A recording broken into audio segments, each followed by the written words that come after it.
yang mau belajar adalah orang yang mau menderita. Betul juga. Aduh, berapa hari lagi mau ujian? Tadinya tidurnya 10 jam per hari, jadi 7 jam, hilang 3 jam karena belajar. Menderita nggak? Iyalah. Tapi kalau sudah biasa sebenarnya jadi tidak menderita lagi. Tapi untuk mengikuti langkah itu, dari kesukaan yang tadinya lebih suka hiburan, lebih suka yang gampang, lebih suka yang enak, untuk memproses memindahkan ini kepada sesuatu yang bermutu tinggi, itu berat. Apalagi sudah biasa. Makanya ada istilah berkata Allah bisa karena biasa. Mana yang anak-anak kita pilih? Mana yang Bapak Ibu Saudara pilih? Berakit-rakit ke tepian, berenang-renang ke hulu, bersakit-sakit. Nangka maksudnya? Itu orang tua kita memberikan filosofi berakit-rakit ke hulu, berenang-renang ke tepian, bersakit-sakit dahulu, bersenang-senang kemudian. Mana yang mau dipilih? Apa sekarang senang-senang, nanti jadi bersakit-sakit? Halo? Mana yang mau dipilih? Iya, berakit-rakit dulu, baru berenang-renang ke hulu, berakit-rakit ke hulu, berenang-renang ke tepian, bersakit-sakit dahulu, bersenang-senang kemudian. Daripada sekarang, aduh enak banget, handphonenya ini bukan lagi, nggak habis-habis ini informasi, infotainment ini kan nggak habis kan? Senang-senang sekarang, tapi nanti aduh, mau ujian pun tenor, yang mau perguruan tinggi nggak dapat, mau ini jadi repot nanti. Sekarang lebih bagus, sekarang menderita sungguh-sungguh. Waduh, udah. Bila penting ambil anak korek api, ganjal matanya kalau sudah ngerti, pelototin terus pelajarannya. Itu istilah supaya kita berjuang, itu maksudnya. Jangan sampai nanti kita menderita. Sekarang kita enak-enak aja mengikuti selera maunya kita. Jangan. Sekarang kita simpulkan, jangan pernah memiliki mental jalan pintas. Mari kita sebut bersama. Jangan memiliki mental jalan pintas. Kalau sekarang ini masih mental jalan pintas, yang mudah, yang gampang, yang enak, yang menghibur saya tapi bersifat semu sebentar. Kalau kita tidak mau meninggalkan itu, sebenarnya kita sedang mempersulit masa depan kita. Ingat prinsip itu. Dari sejak SD saya sudah tahu. Bahkan sering dilukis, berakit-rakit ke hulu, berenang-renang ke tepian, bersakit-sakit dahulu, bersenang-senang kemudian. Langsung kalau orang sekarang, pemuda sekarang ngomongnya apa? Pak Pendeta, berakit-rakit ke hulunya kita hilangkan. Berenang-renang ke tepian, berakit-rakit ke tepian. Ada gitu. Bersenang-senang, ada pengetahuan. Bersenang-senang sekarang, bersenang-senang kemudian. Kira-kira begitu maksudnya. Kalau kita rindu mendapatkan kemuliaan, kita harus siap melewati lembah kekelaman penderitaan. Coba kita lihat ayatnya. Filipi 1:29. Seorang membacakan untuk kita dengan keras. Silakan dibaca dengan keras. Sebab kepada kamu dikaruniakan bukan saja untuk percaya kepada Kristus, melainkan juga untuk menderita untuk Dia. Ada dua karunia di situ. Karunia apa? Karunia percaya kepada Kristus dan juga karunia untuk menderita. Selama ini yang diberikan orang Kristen mana? Karunia percaya kepada Kristus. Terima kasih Tuhan, terus karunia mau percaya. Lupa, terima kasih Tuhan, kalau aku menderita jadi namamu. Gak ada, dua orang Kristen jarang begitu. 2 Timotius 3:12, tolong dibaca lagi yang kencang. Memang setiap orang yang mau hidup daripada di dalam Kristus Yesus akan menderita aniaya. Mau nggak? Iya, kalau nggak mau kita berarti melawan firman Tuhan, bukan mencari pengenaian loh, bukan. Yesus tadi tidak mencari penderitaan, tapi tidak menolak penderitaan kalau hal itu bagian dari proses belajar untuk taat kepada Bapaknya. Itu dia. Ya, saya lupa satu ayat lagi, tapi satu ayat ini Oke, dapat ini. Puji Tuhan dapat ini. 1 Petrus 1 ayat 12, ayat 11. Puji Tuhan dapat ini. 1 Petrus 1 ayat 11. Suka banget saya dengan ayat ini. 1 Petrus 1 ayat 11. Sudah?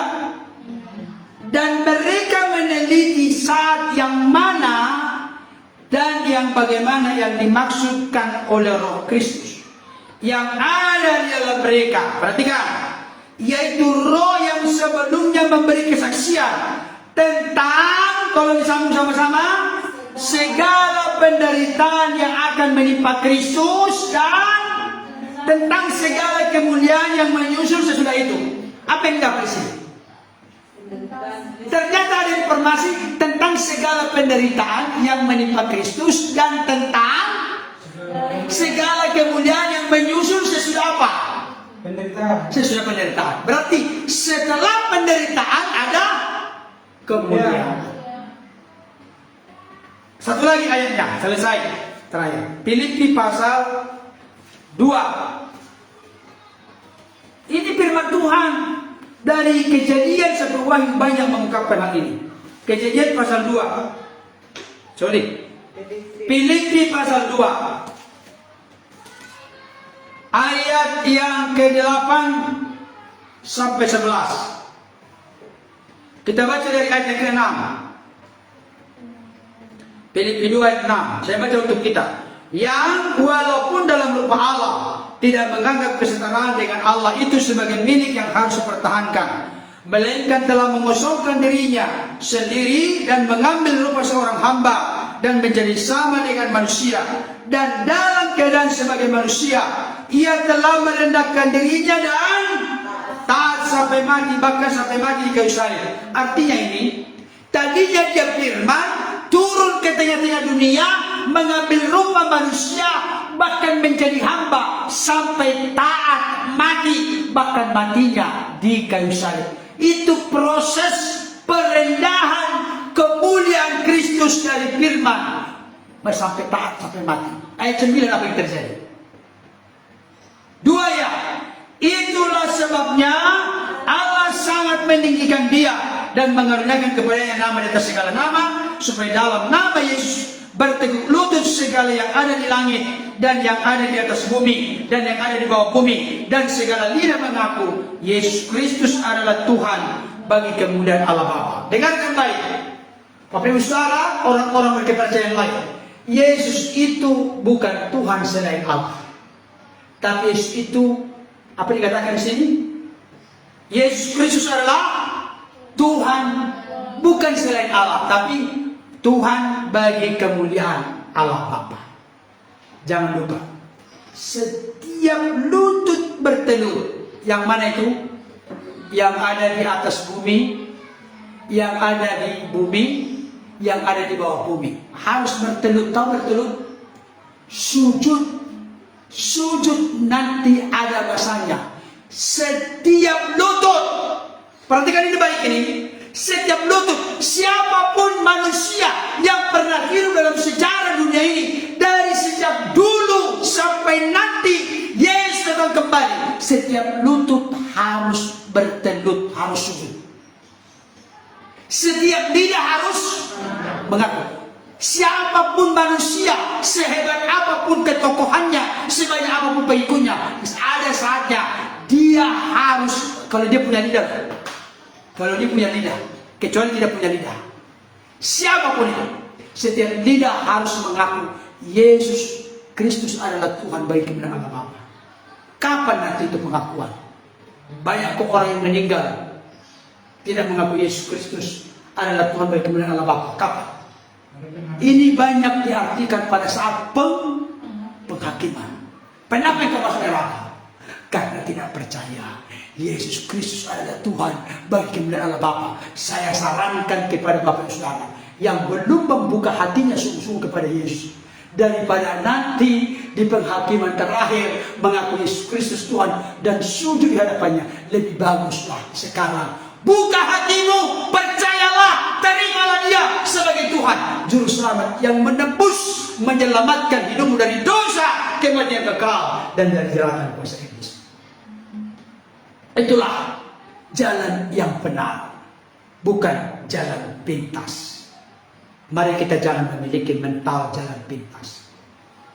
Ya barangkali salah satu di antaranya melalui pelayanan yang sedang Tuhan perhadapkan, Tuhan percayakan kepada kita. Tidak ada jalan yang mulus. Tetapi di tengah-tengah itu mari kita belajar taat dari apa yang kita derita. Tolong Bapak Ibu Saudara, dengarkan baik. Jangan membangkang pada saat kita menderita. Menderita adalah proses untuk belajar taat. Oke, buat statusmu ya. Ya, inang mama bunga buat nanti statusnya. Penderitaan adalah proses belajar untuk taat. Jangan proses belajar untuk bersungut-sungut, proses belajar untuk marah-marah, proses belajar untuk bertengkar, proses belajar untuk ngamuk. Bukan. Penderitaan kalau Tuhan izinkan adalah proses belajar untuk taat. Sebagaimana Kristus taat dari apa yang dideritanya, maka aku sebagai anak-anaknya, muridnya adalah pribadi yang taat dari apa yang kuderita. Amin. Kita berdoa.